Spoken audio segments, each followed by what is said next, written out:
Ja, kom ons bid die Here vir die volgende generasie. Gees vervuld, uitgesorteer, identiteit in Christus, ons wêreld het dit so nodig. So na die tyd kan julle met Lies en my hier kom gesels hier voor. En miskien is jou kind nou nie meer daai ouderdomie, maar miskien weet jy van iemand anders. So ek het al gesien hoe mense se lewens verander omdat iemand hulle nooi. Hulle nooi hulle kerk toe of hulle nooi hulle na so 'n jaar toe. So moenie die krag van jou uitnodiging onderskat nie. So miskien kan jy net vir Lies en my sommer net 'n nommer gee of 'n naam en kom ons maak so 'n verskil. Jesus het begin met 12 mense, né? Dink daaraan. Hy het met 12 begin. So ons het, gaan ook na hierdie reeks, gaan ons in ons kampanje in wat ons noem droom groot, begin klein. Jesus self het dit gesê, die koninkryk van God is soos 'n mosterdsaadjie. Dit is die kleinste van alle saadjies, maar dit raak 'n groot boom. So moenie daai wat jy doen wat klein is onderskat nie. Gebruik dit wat die Here vir jou gee en jy gaan sien wat 'n verskil dit maak. Nou vanoggend toe Wouter ook so vra, wat sien jy van Mosselbaai, wat droom jy oor Mosselbaai, wat staan vir jou uit in Mosselbaai, daar klomp goed wat deur my kop gaan, maar toe dink ek vanoggend, ons moes daai lied ingebring het, terwyl die reën so val, nee, daai lied wat sê, let it rain, open the floodgates of heaven, let it rain. Ek het regtig 'n verwagting, 'n antisipasie in my hart, dat die Here sy koninkryk oor Mosselbaai, oor die tuinroete, gaan laat reën, dat dit 'n baken van hoop vir ons hele land sal raak. It's gonna tell a story, die lewe van God se koninkryk. So kom ons bid dit ook vanoggend, sommer so terwyl die reën ook val. Great, nou ons maak vanoggend ons kort reeks klaar. Ons het laas kwartaal, die hele kwartaal gepraat oor wanneer die liefde werk. Hierdie kwartaal praat ons oor verbeel jou, droom groot en ons het begin met 'n kort reeksie wat ons dan nou vandag klaar maak, verbeel jou. En ons het in die begin gesê, jy kan dalk sê, wat het verbeelding te doen met ons geloof? So die antwoord is alles. So die van julle wat nou hier was in die reeks, sal dit nou agtergekom het, want die Nuwe Testament praat van die oë van ons hart. Paulus bid vir ons. Dis so bekende gedeelte in Efesiërs 1. Hy sê, ek bid vir julle vir verligte oë van die verstand. So nie jou fisiese oë nie, op 'n ander plek, 2 Korintiërs 5:7 sê hy, ons wandel nie deur die aanskoulike nie net dit wat ons met die fisiese oë sien nie, maar deur geloof. So hy bid dat ons, die woorde wat hy dan gebruik is, dat julle die hoop sal sien wat sy roeping inhou. So Paulus sê, daar's iets wat ons sien, en as jy daai hoop sien, dan raak jy onstuitbaar. Dis iets wat jy sien en dit gryp jou en dit verander jou lewe. Nou iemand het tussen die dienste gesê, jy kan nie 'n trapsoetjies Christen wees nie. Jy moet 'n lewendige, aan die gang, vol van die vuur Christen wees, vol van die Here. Dis iets wat jou gryp en dit verander jou hele lewe. En dis waarvoor Paulus bid. Hy sê, want wanneer ons dit sien, dan kan ons dit gryp, begryp word, begrip en dan leef jy dit. So as dit deel geraak het van jou, dan leef jy anders. Metamorfo. As jou wêreldbeskouing verander, as die Heilige Gees jou wêreldbeskouing vir jou kom verander, vir ons jong mense ook, dan begin jy anders te leef. So in hierdie reeks het ons gevra, Here, of gesê en gevra, Here, ons ken kerk. Almal wat vanoggend hier sit, ons ken kerk. Iemand het gesê, in ons omgewing, dis een van die omgewings waar mense die meeste kerk toe gaan, so prys die Here daarvoor. Maar mag dit nie vir ons so bekend raak, dat ons eintlik onkundig raak daaroor nie. So ons bid in hierdie reeks en in hierdie kwartaal, gaan ons sê, Here, wat sien U oor kerk? Wat sien die Vader oor kerk? Wat het Jesus gesê oor kerk? En help ons om dit te sien. So ons begin met 'n clean canvas, 'n skoon canvas. Ek gaan al kerk vandat ek 13 jaar oud is. So ek wil sê, Here, skoon canvas. Kom leer my opnuut, wat sien U oor kerk? Want kerk is die voertuig wat hy gekies het vir sy missie. The church doesn't have a mission, the mission has a church. Die kerk het 'n missie en daarom is dit so belangrik dat ons sal sien wat God sien en kerk is veel meer as net 'n gebou of 'n erediens of 'n feesdiens soos ons dit in Doxadeia noem. Daar's iets wat Jesus gesien het, Paulus gesien het, baie oor geskryf het, wat 'n groter appel op ons lewens maak en ons wil dit ontdek. So as jy die reeks gemis het, gaan luister so 'n bietjie. Week 1 het ons die woord gebruik, ekklesia. Jesus het vir Petrus gesê, toe hy sê, wie is ek? Toe sê Petrus, hy is die seun van God, die gesalfde, die een wat God gestuur het om God se koninkryk te begin. En toe sê Jesus vir hom, op hierdie openbaring gaan ek my kerk, my ekklesia bou. So toe verstaan die disippels dadelik wat dit is. Ekklesia, uitgeroepenis, God het ons geroep om 'n beweging te wees wat sy koninkryk op aarde vestig. Saam met dit het ons 'n bietjie gepraat oor ons wat nou God se familie is. Deur Jesus is ons ingesluit, ons is aangeneem as sy kinders, ons is sy familie. En dis wat ons moet verstaan, dat hierdie ekklesia is nie net, okay, daar is julle geroep gestuur, nee, ons is 'n familie. En in hierdie familie gebeur iets. As ons die lys moet noem van goed wat in hierdie familie gebeur, gaan ons tot vanaand hier sit. Maar hierdie familie sorg vir mekaar. Daar's so iets so 57 mekaar begrippe in die Nuwe Testament. Ons bid vir mekaar, ons dra mekaar se laste, ons sorg vir mekaar, die een ag die ander een hoor as homself. Dit skep 'n kultuur, dit raak 'n stem vir die wêreld. So hierdie ekklesia is ook 'n familie. En dit is so belangrik om hierdie goed te gaan vat en te sê, Here, praat met my, want jy gaan kerk beleef, net soos wat jy oor kerk glo. Dis 'n groot stelling. Jy gaan kerk hoofsaaklik beleef, net soos wat jy oor kerk glo. So daarom bid Paulus vir ons dat ons dit sal sien, sodat ons, as ons dit glo, dit ook kan leef, en ons bid in hierdie reeks, Here kom wys vir ons. Nou vandag gaan ons dan nou die laaste beeld toe vir die tyd, en ons gaan praat oor die beeld wat Paulus gebruik, baie oor praat, en Jesus self ook oor gepraat het en gesê het, ons is 'n tempel. Die kerk is 'n tempel, ons is 'n tempel van die Heilige Gees, die Gees van God woon in ons, en dis hoekom Paulus skryf in 1 Korintiërs 3 vers 16, weet julle nie? Nee, is asof Paulus 'n bietjie adamant is. Hy sê, kom aan, hey, weet jy dit nie? Jy's eintlik 'n miljonair, maar jy weet dit nie. Of jy's eintlik dit, maar jy weet dit nie. Soos hy nou vir ons wil sê, weet julle dit nie? Dat jy 'n tempel is, of julle 'n tempel is van God, is nie jy nie hoor, gaan nou oor, is baie belangrik, dat julle 'n tempel is van God, en dat die Gees van God in julle woon nie. Weereens, ons het Sondagskool gehad, weet jy nie, jy's 'n tempel. Nee, ek het gedag, julle gaan nou verder sing. Ons het goed gesing, ek het nie 'n klou gehad wat ek sing nie, dalk so ietsie, ek het so ietsie verstaan.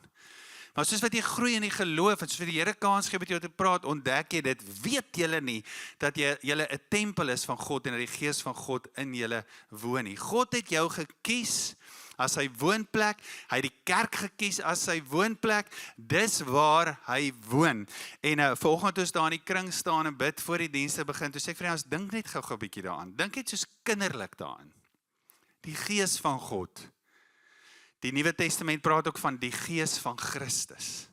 Die Heilige Gees, God se Gees, woon in my. Come on. Hoe groot is dit? Weet jy nie? Weet jy wie se Gees woon in jou? As jy begrip kan kry van dit, as ons dit kan verstaan, gaan dit soveel goed verander. Nou, as ons nou vanoggend oor die tempel praat, wil ek jou so 'n bietjie terugvat, want ek wil hê jy moet hoor hoe belangrik dit in jou lewe is, want die storie van tempel of tempeltaal begin baie lank terug. Nou as ons groot storie doen, die groot storie naweek oor die narratief van die Bybel, dan praat ons meer hieroor, maar ek wil vanoggend net so ietsie van dit vir jou inbring, sodat jy die gewig kan verstaan van wat dit beteken as Paulus sê, ons is nou die tempel van die Heilige Gees. So, die storie begin eintlik met 'n belofte wat God aan Dawid gemaak het. So Dawid was koning gewees, hier is nou so 'n stukkie geskiedenis, die vele wat van geskiedenis hou. So Dawid was koning gewees, God se teenwoordigheid was in die tabernakel wat Moses gebou het en wat altyd saam met die volk gegaan het, wat 'n tent was, en Dawid sê nee, ek wil vir God 'n huis bou. Ek wil vir hom 'n woonplek bou, ek wil vir hom 'n smart plek bou. En die Here praat met Dawid deur die profeet Nathan en hy sê vir Dawid die volgende, 1 Kronieke 17. Hy sê wanneer jou tyd aangebreek het om na jou voorvaders te gaan, met ander woorde wanneer jy gaan sterf, wanneer jou tyd aangebreek het om te sterf, sal ek, hoofletter ek God, sal ek jou nakomeling na jou, een van jou seuns, na vore laat tree en ek sal sy koningskap vestig. En hy is die een wat vir my 'n huis sal bou en ek sal sy troon vir altyd laat vas staan. So hoor mooi is dit, Dawid het hierdie begeerte gehad, maar God kom na hom toe en sê, Dawid, is great, hierdie huis bou, maar die plan is so bietjie anderste. Jy gaan dit nie doen nie, een van jou seuns gaan dit doen, maar hier is die great ding, hy gaan vir God 'n huis bou en sy koningsheerskappy gaan vir ewig wees. Dit is so lekker toe ons vanoggend sing. Ek is so lus vir sing, volgens julle kan dit hoor. You will reign forever. You will reign forever. Let your glory fill the earth. So lekker, dis 'n ewige laaste koninkryk, die koninkryk van God. Jesus die gesalfde het gekom en op hierdie openbaring sal ek my eklesia bou. So nou hoor Dawid hierdie groot plan van God. So nou gaan die tyd aan. Wat gebeur? Ietsie van hierdie belofte word vervul in Salomo. Want net na Dawid, die seun wat Dawid gehad het, was Salomo, kom hy en hy bou hierdie spectacular tempel en daar gebeur dit. Op 'n dag word daai plek met die teenwoordigheid van God gevul, daar's vuur en alles, en die teenwoordigheid van God is so groot, dat die priesters nie kan staan nie. Hulle koes amper 'n bietjie. Die gewig van God se heerlikheid is so swaar in daai tempel, dat die skrif sê hulle kon nie staan nie. Maar hier is die belofte van God aan Dawid. Die belofte is groter as Salomo. Hoe figure ons dit uit? Daar's klomp redes vir dit, so kom ons begin by dit. Salomo het gesterf. Nee, en na Salomo se tyd verdeel Israel in 2 koninkryke, die noordelike koninkryk, die suidelike koninkryk Juda, waarin Juda en Benjamin was, en die ander konings wat na Salomo gekom het, hulle was toe die konings van Juda, en so daar was nog 'n klomp konings gewees, en daar verloop omtrent 350 jaar, en die volk van God trek weg van God af, skeer weg van God af met hulle ontrouheid en 'n afgode aanbiddery, en op 'n stadium staan die profeet Esegiel, en hy sien 'n visioen. Jy lees daarvan 'n paar keer in Esegiel 8 tot 11. Hy sien hoe hierdie teenwoordigheid van God uittrek uit die tempel uit. Not a good sight. Here, wat gaan nou aan?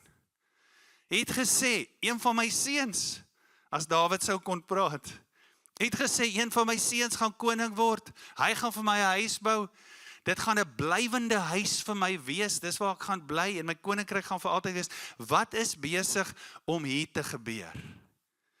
Toe later, toe word omtrent 70 jaar later, toe word die tempel in Jerusalem herbou. Ons ken al die stories van Zerubabel en die profeet Haggai en Sagaria.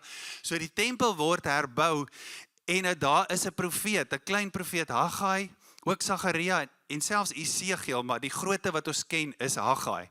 Sê iets baie belangriks. Hoor wat sê hy? So kan jy nou dink hoe devastated toestand dit was. Van die teenwoordigheid van God in die tempel, wat vir hoe lank daar was, eers in die tabernakel, toe in die tempel, is nou gone. Het God sy mense verlaat, wat gaan nie aan? En in daai omstandighede sê die profeet Haggai die volgende, hoofstuk 2, hy sê, die toekomstige heerlikheid van hierdie huis sal groter wees as die vorige. Yes! Here, ons gaan hierdie tempel herbou en u gaan weer terugtrek. En die tempel word herbou en daar's nêrens opgeskryf dat God se teenwoordigheid teruggekom het soos by die tabernakel of by die tempel nie. What is going on?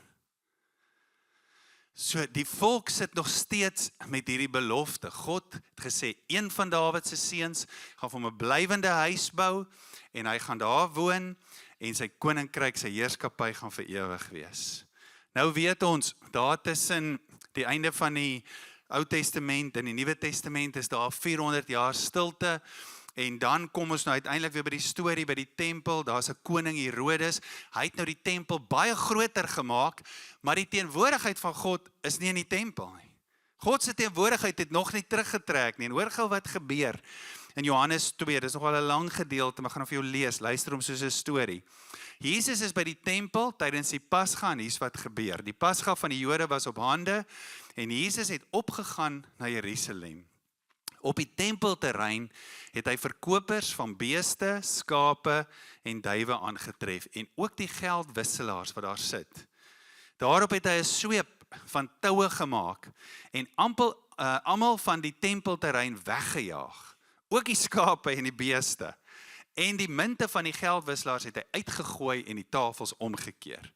Vir die wat duwe verkoop het hy gesê, vat hierdie goed hier weg, hou op om die huis van my Vader, interessant, né? Teenwoordigheid van God is nie daar nie, maar huis van my Vader, dis die tempel. 'n plek te maak of te maak waar handel gedryf word, 'n huis te maak waar handel gedryf word. Sy disippels het onthou dat daar geskryf staan, een van die psalms, een van die profesieë, die hartstog vir u huis sal my verteer. Die Jode vra toe, met watter teken kan jy vir ons bewys dat jy hierdie dinge doen? Met ander woorde, met watter gesag? Waar kom jy vandaan? Jesus het hulle geantwoord, hoor gou hierdie interessante antwoord. Hy sê, breek hierdie tempel af en binne 3 dae sal ek dit opbou. Daarop het die Jode geantwoord of gesê, 46 jaar gelede, so van die begin af was 70, maar nou vanaf dit daar op die einde tel hulle, 46 jaar gelede is daar aan hierdie tempel begin herbou, en jy sal dit binne 3 dae opbou, vraagteken. Hoe gaan jy dit regkry? Was soveel jare, maar jy gaan dit binne 3 dae doen. Maar hy het van die tempel van sy liggaam gepraat. Toe hy later uit die dood opgewek is, het sy disippels onthou dat hy dit gesê het, en hulle het die skrif en die woord wat Jesus gespreek het, geglo. Hoekom praat Jesus van die huis van my Vader? Hoekom tree Jesus so sterk op? Die teenwoordigheid van God is dan nie daar in die tempel nie. Die tempel het iets verteenwoordig. Van die begin af was die tabernakel en toe die tempel, alhoewel die tempel nou in hierdie seisoen of in hierdie toestand was, het die tempel iets verteenwoordig. Dit het verteenwoordig God se teenwoordigheid op aarde, in die allerheiligste, in die tempel, in die allerheiligste. So die tempel het iets verteenwoordig van hemel en aarde wat by mekaar uitkom. God se teenwoordigheid wat op die aarde is. En hier is die volk, hulle wag nog steeds vir die heerlikheid om weer die tempel te vul, want dis wat tempel, dis wat tabernakel vir hulle beteken het. Dis die plek waar hemel en aarde by mekaar kom. Hoor gou interessant is hierdie, onthou julle Jakob se droom? Hy lê in slaap daar, hy droom, hy sien 'n leer op na die hemel toe en hy sien die engele op en af. En hoor gou wat sê hy, Genesis 28 vers 17, hy sê, hoe ontzagwekkend is hierdie plek? Hoe groot is hierdie plek? Dit is niks anders as die huis van God nie. Dis niks anders as die huis van God nie. Dit is die poort na die hemel. Hoor hoe beskryf hy dit? Dis Bethel. Hierdie wat ek hier sien, hierdie plek, dis niks anders as die huis van God nie. Dis waar God woon, dis waar hemel en aarde verbind is. So nog voor die tabernakel sien ons al hoe Jakob so belewenis het, en daarom het die Jode dit so verstaan. Die tabernakel toe, die tempel, daar waar God is waar hemel en aarde by mekaar kom. Dit is die huis van die Here. En daarom praat Jesus nog steeds van die huis van my Vader. Want hy weet ook, die belofte, sy vervulling is aan die kom. Nou in dieselfde asem, kondig Jesus dan iets groter aan. Hy sê, dit waarvoor hierdie tempel staan, dit waarvoor julle hierdie tempel ken, die plek waar hemel en aarde ontmoet, vind nou vervulling in Jesus. Dis hoe hy homself aankondig as die tempel. Hy sê, breek hierdie tempel af. Binne 3 dae gaan ek dit opbou. Hy sê, Jesus, ek is die plek. Ek is nou die plek waar hemel en aarde ontmoet. Ek is nou die teenwoordigheid van God hier op aarde. Dis nou nie meer in 'n gebou nie. Dis in die Seun van God wat vlees geword het, wat mens geword het. Hoor hoe great is die woord van God. Die verskillende dele praat so met mekaar. In Johannes 1, daai selfe hoofstuk, laaste vers, het Jesus 'n gesprek daar met die disippels en baie spesifiek met Nathanael. Dan sê hy vir Nathanael, onthou nou Jakob se storie? Hy sê vir hom, amen, amen. Ek sê vir julle sal die hemel oop sien en die engele van God wat opstyg en neerdal, waar?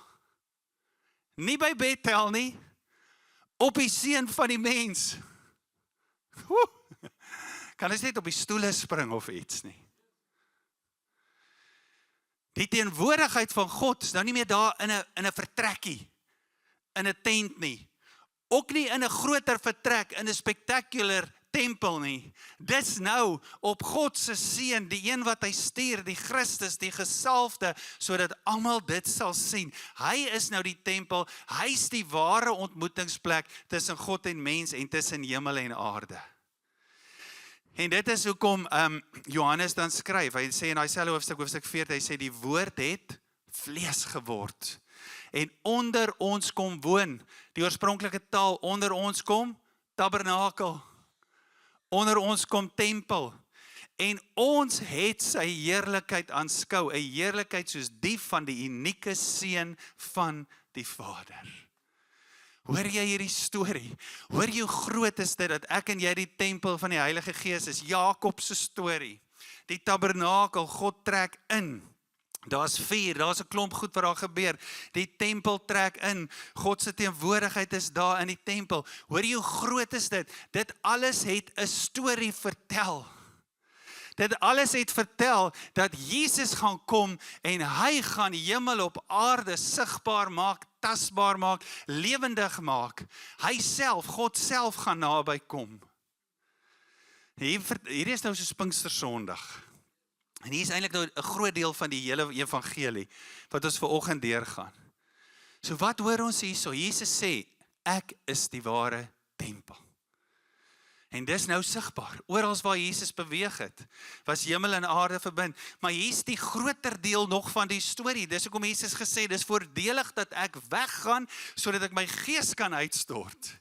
Want die tempelverhaal stop nie by Jesus se aardse liggaam nie. Jesus kom doen iets met sy dood en met sy opstanding, oorwin hy die houvas en die mag van die dood, ons insluiting by Adam, hy kom sluit ons by hom in, ons is ingesluit by Christus, en saam met dit met die uitstorting van die Heilige Gees later, verbind hy ons aan hom, en hy bou ons saam as 'n nuwe tempel. Weet julle nie dat julle 'n tempel is van die Heilige Gees nie? Come on! Tempel van die Heilige Gees, sien jy van waar af hy kom? Sien jy hoe groot God is? Sien jy dat God in die begin die plan gehad het, verbind aan hom daar in die tuin van die Eden, vir die hele aarde, daai plan kry seer. En dan is dit Pinksterdag. Hoor hoe mooi is dit, in die Ou Testament, vuur uit die hemel, teenwoordigheid, daar in die tabernakel, toe in die tempel, toe kom Pinksterdag. Handelinge 2, toe die dag van die Pinksterfees aanbreek, was hulle almal op een plek by mekaar. Onverwags het daar uit die hemel geluid soos die van 'n kragtige stormwind opgeklink en het die hele huis gevul waar hulle gesit het. 'n Huis gevul. Okay. Tonge asof van vuur het aan hulle verskyn, verdeel en op elkeen van hulle neergedaal en almal is vervul met die Heilige Gees. Wow. Op Pinksterdag daal God se vuur nie neer op 'n gebou nie. Dit kom rus op mense. Die teenwoordigheid waarvoor Israel so lank gewag het, die belofte, God wat vir my huis gaan bou, 'n koninkryk wat vir ewig gaan wees, die teleurstelling van die uittrek, Esegiel uit die tempel uit, uiteindelik gebeur dit hierso, dit keer terug, maar glad nie soos hulle verwag het nie. Dit kon vul nie net 'n gebou nie. Eers is Jesus die ware tempel en dan sluit hy ons in by hierdie tempelverhaal. So hy vul nie net 'n gebou van stene of klippe nie. Hy vul 'n gemeenskap, sy eklesia wat ook 'n familie is, maar 'n familie wat gevul is met die gees van Christus, met die gees van God. Hy vul sy gemeenskap met van mense met sy Heilige Gees. En dit het 'n doel. Dit het 'n doel. Ons gaan nou by die doel kom.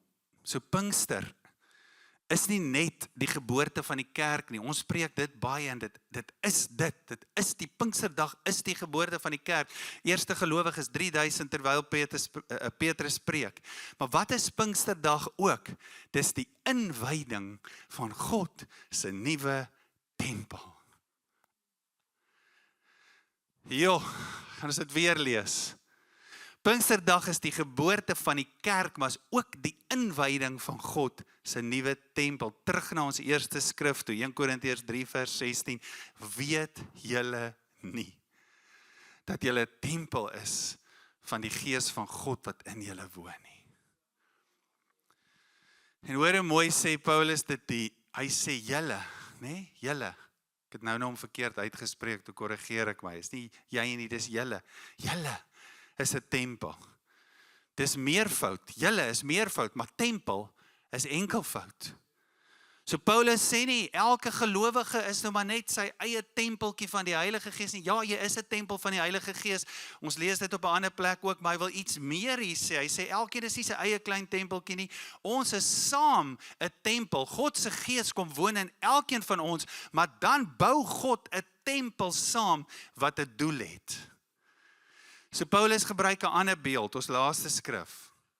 Hy gebruik 'n ander beeld vir ons om tempel te verstaan. Hoor hoe mooi sê hy dit. Hy gebruik die beeld van 'n gebou en steen. Hy sê jy's 'n lewende steen en jy word in 'n gebou ingebou. So 'n steen op sy eie of 'n klip op sy eie is nie 'n hele gebou nie. Los stene vorm nie 'n gebou nie. Eers wanneer die bouer dit saamvoeg, dan verrys dit, dan word dit 'n gebou waar iets kan woon. Kom ek lees gou vir Efesiërs 2, ons laaste skrif. Paulus help ons, verligte oë van verstand, hy wil hê ons moet sien.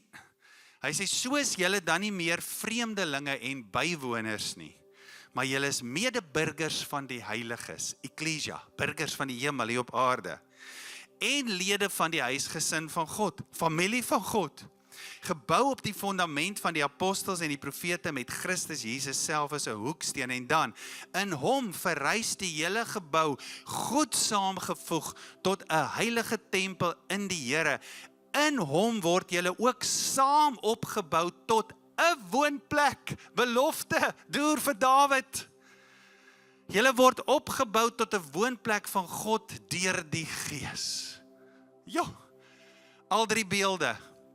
Eklesia is die Christus, die seun van die lewende God. God begin sy koninkryk, hy roep ons, uitgeroepenis, eklesia, wat hom gaan verteenwoordig. Maar hulle is nie sommer net 'n groep mense wat iets moet doen nie, hulle is family. Lise Meyer het nou so mooi gesê, nou moet ek gou mooi dink, 5 to reach the lost, love that heals the pain. Nee, 5 love, en hoop ek jy het nou iets van dit, loving people, knowing God, loving people, impacting my world. Hulle is ook mense wat lief is vir mekaar, wat op 'n sekere manier leef, dis die familie. Nou kyk mense na hierdie familie en sê, what's going on there, that's good. En dan impacting our world. So hy sê, ons is lede van die gesin en ons is God se tempel, impacting our world. Ons is die woonplek van God. Hierso is die essensie van die preek, as jy alles vergeet, onthou net hierdie.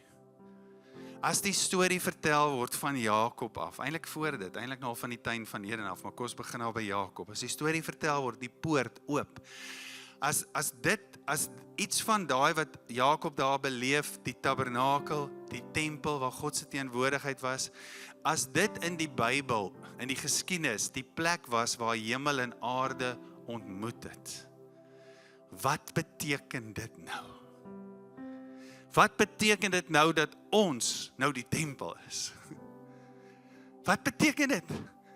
Dit beteken, ons is die plek waar hemel en aarde mekaar ontmoet. Ons is die gemeenskap wat God gebruik om die hemel, laat die koninkryk kom soos in die hemel, so ook op die aarde. Dis ons. Dis God wat ons gebruik vir dit.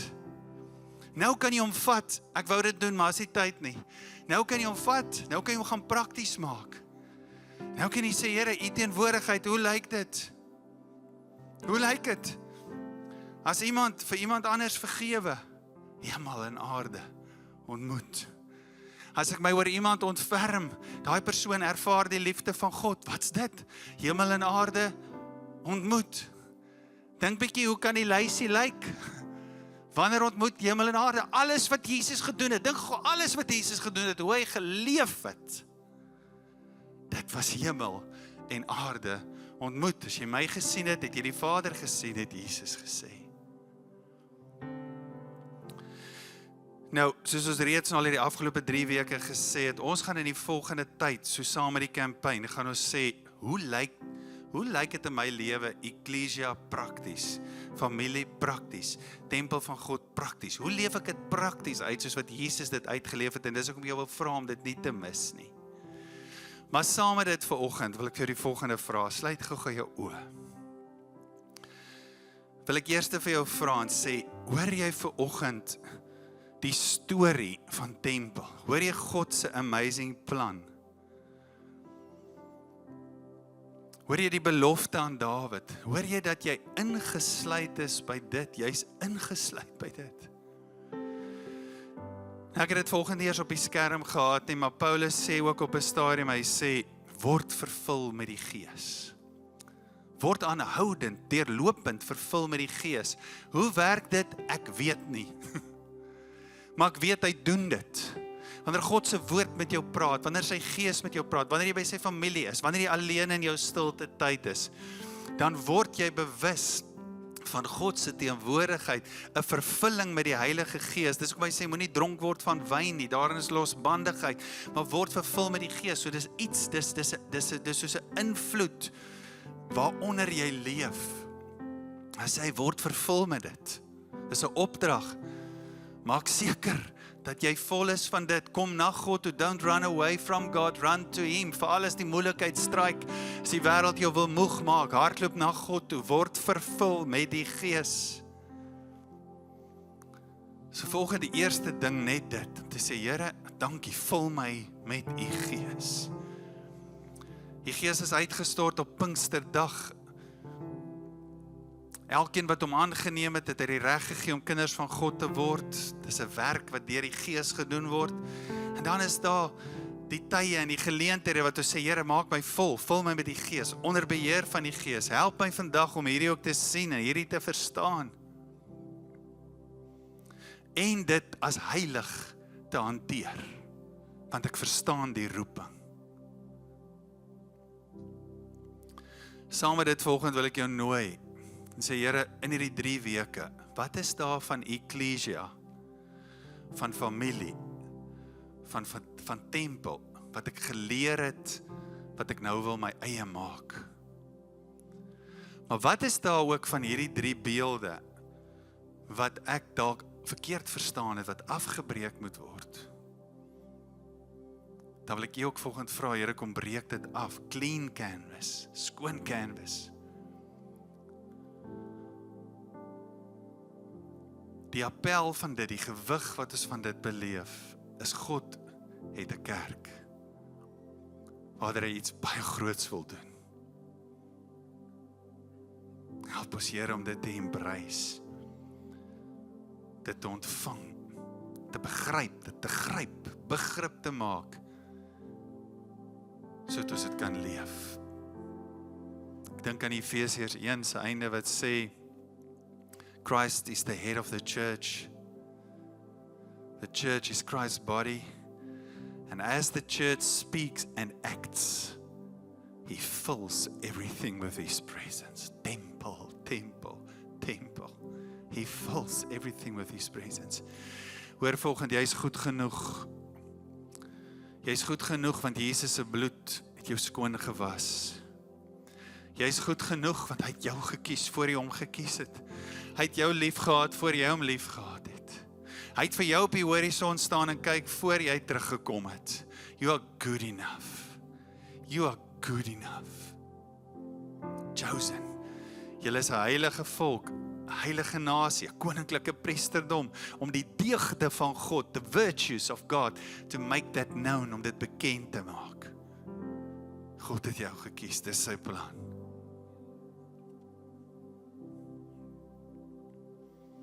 Wil jy net toelaat dat die Here net daar is, jy miskien iets anders wat jouself geglo het, of 'n ander prentjie oor kerk gehad het, miskien het dit gekom deur teleurstelling, seer kry, wat dit ook al mag wees, net om te sê, Here, kom genees dit ook vir oggend. Show me your picture. Verbeel jou. Verbeel jou 'n kerk wat lyk soos God dit in gedagte het.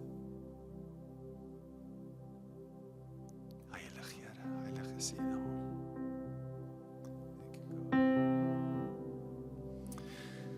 Voordat ons vanoggend hierdie lied gaan sing, I was made for more. Ek is gemaak vir meer. Wil ek jou vra, wil jy nie net saam met my staan nie? Ons gaan 'n verklaring maak oor elkeen van hierdie goed. Ecclesia, familie en tempel. Het gaan op die bord wees. So kom ons verklaar dit hardop uit. Ons gaan dit die eerste keer doen, sodat jy kan oefen. Dan ons hom nog doen. Dan gaan ons die tweede een doen, weer 'n keer, derde een.